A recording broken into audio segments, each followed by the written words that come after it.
Well, it's off to Mauritius now, where we have a look at one of the up-and-coming banks in the country. It was bought by a British American incorporated in 2008.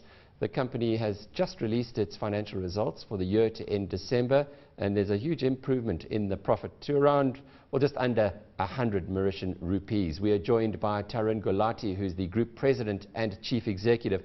Big jump in profits in the last year, Tarun. What was behind it? Yes.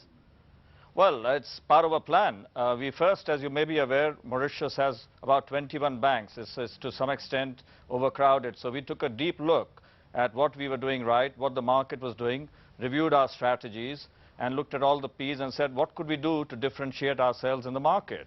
So it clearly pointed out that market was ready if some bank came out with nimble products, fast-moving decisions, and that's exactly what we did. So firstly, we looked at our infrastructure.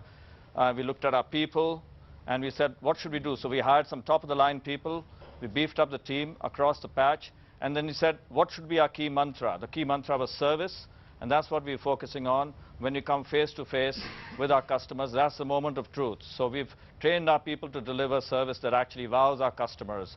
We looked at our propositions and said, how do we make the market beating? So we looked at what market was doing, what we could do, and how to make it simple for the customer. So we looked at our products, our people, and we looked at our core banking system, how to turn around things faster so that we can give our customers what they want as soon as possible. I'm sure you've reflected on how you've managed to achieve this big improvement. What are the sweet spots? What are the areas that you've focused on where you've been able to apply this improvement in service? Firstly, as I said, it was the market wants products. You can't give somebody food when they want it today, give it tomorrow. So the idea was, when you want a mortgage, you want it ASAP. When you want a personal loan, you want it ASAP. So how do we make that happen? So we looked at the processes. How do we turn around things faster? If XYZ bank was doing it in 10 days, why can't we do it in 5 days? So the first step was to look at the core banking system to deliver that to us. Then the mindset of the people. People make all the difference. So we trained our people, look, we are here for our customers. So the first step is to look at how do we wow our customers further with our service. That was the first change. And obviously to look at what propositions could be like, what the customers actually wanted. And so that's what we did. We changed our propositions. We beefed up our team. So we created segments, if you will, which didn't really exist earlier. So we created a private banking segment. We look at our corporate banking and business banking segment, and more importantly, the international segment, so you can go further ashore. 21 banks, as you said, in Mauritius at the moment, and it is overcrowded. If you have a look at the continent as a whole, there's a consolidation or a apparent consolidation that's occurring. Are you participating in that? Oh, most certainly. You would have seen late January we announced that we've signed a MOU with an African bank, and that basically will mean that Bramer Bank will look further ashore towards Africa. The group already has interest in Kenya, Uganda, South Sudan. In fact, I'm taking the insurance company to Botswana in May. We've already got the licenses to operate there.